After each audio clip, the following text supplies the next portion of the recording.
Assalamualaikum tuan-tuan dan puan-puan. Terima kasih kerana menonton Info Hartalis di hartalis.com. Okey, saya Afif Azman, founder Hartalis, dan di dalam segmen Info Hartalis kita akan berkongsi info-info yang menarik, info-info yang bermanfaat berkaitan dengan hartanah untuk anda.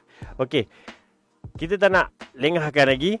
Kali ini kita nak share di dalam info hartalis, iaitu berapa gaji minimum untuk kita memiliki sebuah hartanah. Okey, persoalan yang biasa bermain di minda masyarakat kita ataupun rakyat Malaysia contohnya, saya nak beli rumah tapi layak ke? Okey, untuk menentukan sama ada kita layak ataupun tidak, kita kena tahu berapa gaji kita.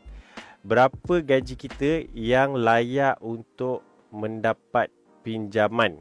Okey, sebenarnya ada cara untuk kita kira kelayakan gaji kita, iaitu dipanggil DSR ataupun Debt Service Ratio, yang mana bank menggunakan sistem ni untuk menilai dan menentukan sama ada kita layak meminjam ataupun tidak, dan jika layak, berapa jumlah kelayakan yang boleh diberi pinjam. Okey, so apa itu DSR? Mungkin ada yang dah tahu, sebab actually ianya adalah basic info berkaitan dengan mortgage ataupun pinjaman berkaitan hartanah ni. Tapi apa itu DSR? Bagi mereka yang tak tahu, debt service ratio ni secara mudahnya itulah macam berapa hutang kita berdasarkan berapa gaji kita. Yang mana melalui DSR ni bank akan dapat lihatlah kita dah pinjam berapa banyak dan berapa maksimum yang kita boleh pinjam. Dan secara puratanya, semua bank meletakkan average dalam 60% saja untuk kelayakan kita meminjam berdasarkan gaji kita. Dan komitmen-komitmen yang dikira adalah komitmen-komitmen yang ada di dalam rekod sama ada SIKRIS ataupun SITOS. Yang itu kita akan kupas insya-Allah di video-video akan datang, iaitu apa itu SIKRIS dan apa itu SITOS. Okey. So, seterusnya, bagaimana cara kita nak kira DSR? Untuk video kali ni, the best part, yang paling menarik, saya akan berkongsi dengan anda cara yang paling mudah bagaimana kita nak kira DSR kita. So, kalau saya, terdapat dua cara yang saya gunakan lah.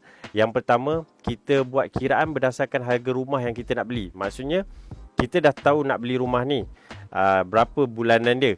So, kita kira DSR melalui dengan cara kita tahu berapa anggaran yang kita nak bayar. Itu yang pertama. Yang kedua pula, kiraan berdasarkan baki yang boleh dipinjam. Kita belum tahu lagi rumah kita nak beli kat mana, kita belum ada tengok-tengok lagi, tapi kita nak tahu kita layak pinjam berapa. So, saya akan kongsikan kepada anda kedua-dua cara ini. Dan kita pergi kepada cara yang pertama, kiraan berdasarkan harga rumah yang ingin dibeli. Okey, anda boleh gunakan kalkulator, mortgage calculator Hartalis. Macam mana nak dapatkan mortgage calculator Hartalis? Pergi kepada www.hartalis.com, pergi kepada properties, all properties, dan di dalam ruangan tersebut ada mortgage calculator yang anda boleh isikan berapa harga rumah, berapa dia punya deposit dan berapa dia punya interest. Anda just klik, dia akan kalkulatkan berapa anggaran nilai bayaran bulanan. Okey, seterusnya, nak dapatkan bila kita dah dapatkan anggaran rumah tu, yang mana saya short formkan dia pada akronim ABBR, iaitu anggaran bayaran bulanan rumah. So, macam mana kita nak kira? Formula dia adalah jumlah komitmen kita, jumlah hutang-hutang kita, hutang kereta, pinjaman peribadi, Aeon contohnya, campurkan dengan anggaran bayaran bulanan rumah, iaitu ABBR. Dan bila kita dah dapat total tu, kita bahagikan dengan gaji bersih kita. Gaji bersih ialah gaji yang dah ditolak cukai, dah ditolak KWSP, apa lagi yang ada skim insurans pekerja tu. Dah tolak semuanya. Kalikan dengan 100. Anda akan dapat itulah DSR anda. Okey. Ini contoh calculation untuk anda mudah faham dan inilah secara jelas. Kiraan berdasarkan harga rumah yang ingin dibeli. Contoh anda ada sebuah pinjaman kenderaan yang mana bayaran bulanannya RM400. Lepas tu pinjaman peribadi anggaran dia sebulan RM100. Total up jumlah komitmen yang sedia ada adalah RM500. Okey. Lepas tu anggaran bayaran bulanan rumah yang kita dah tengok rumah, kita dah tanya ejen agak-agak berapa anggaran bulanan dan kita dah dapat quotation dia lebih kurang 1,200. So 1,200 ni kita campurkan dengan 500 jumlah komitmen. So kita dah dapat plus minus kita akan dapat dalam 1,700. 1,700 ni kita bahagikan dengan gaji bersih. Let's say gaji bersih kita adalah RM4,000. Jadi kita bahagikan. Bila kita bahagikan, kita kalikan dengan 100 dan kita akan dapat 43%. Okey, berdasarkan scoring ataupun DSR ini, anda layak meminjam untuk pembelian rumah tersebut kerana jumlah DSR tidak lebih daripada 60%. So, kalau kira-kira je DSR macam ni, memang cun, tak ada masalah. Terus submit je cepat-cepat. Standby duit booking, terus submit. InsyaAllah cepat dan mudah untuk lulus. Okey, seterusnya. Cara kiraan, ini cara yang kedua. Cara kiraan berdasarkan baki yang boleh dipinjam. Lain sikit je. Okey, macam mana cara nak kiranya? Gaji kita kalikan dengan 60%. Jadi kita dah dapat berapa jumlah dia, kita tolakkan dengan jumlah komitmen. Dan jumlah tersebut adalah jumlah anggaran bulanan bayaran bulanan rumah. Saya akan jelaskan dengan lebih mudah yang mana anda akan nampak contohnya tadi sebentar nanti. Okey. Lepas tu macam mana kita nak tahu berapa harga rumah? ABBR ataupun anggaran bayaran bulanan rumah tu kita kalikan dengan 200. Ini adalah formula yang standard lah digunakan. ABBR kita kalikan 200, kita akan dapat anggaran harga rumah yang kita boleh beli. So, ini contohnya. Contoh untuk kiraan yang kedua iaitu kiraan berdasarkan baki yang boleh dipinjam. Contoh pinjaman kenderaan bulanan anda adalah RM400, pinjaman peribadi RM100, jumlah komitmen anda RM500. So, gaji bersih anda RM4,000. Apa yang anda perlu buat? Gaji bersih kalikan dengan 60% maksimum DSR tadi.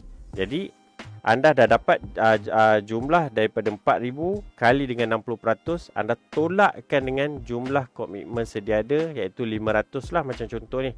Dan anda dapat jawapan dia ataupun jumlah hasilnya adalah RM1,900. Okey, daripada RM1,900 ni, ini adalah anggaran bayaran bulanan rumah. Anda nak tahu berapa harga yang anda boleh beli dengan anggaran bayaran bulanan rumah ni. Jadi 1,900 kalikan dengan 200 ya. Kali dengan 200. Bila dah kali dengan 200, anda akan dapat total jumlahnya adalah RM380,000.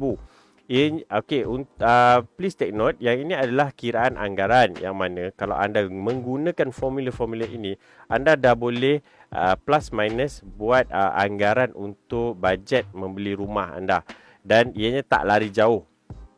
Dan kalau tengok macam ni, anda layak meminjam untuk pembelian rumah berharga RM380,000. Mudah je kan? So sekarang anda dah tahu macam mana nak menggunakan pengiraan DSR.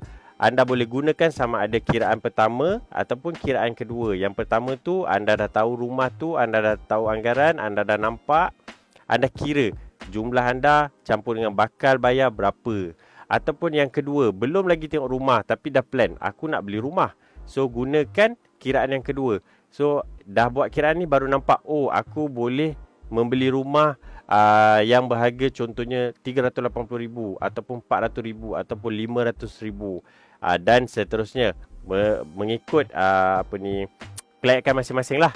So, saya rasa itu saja untuk kali ini dan kita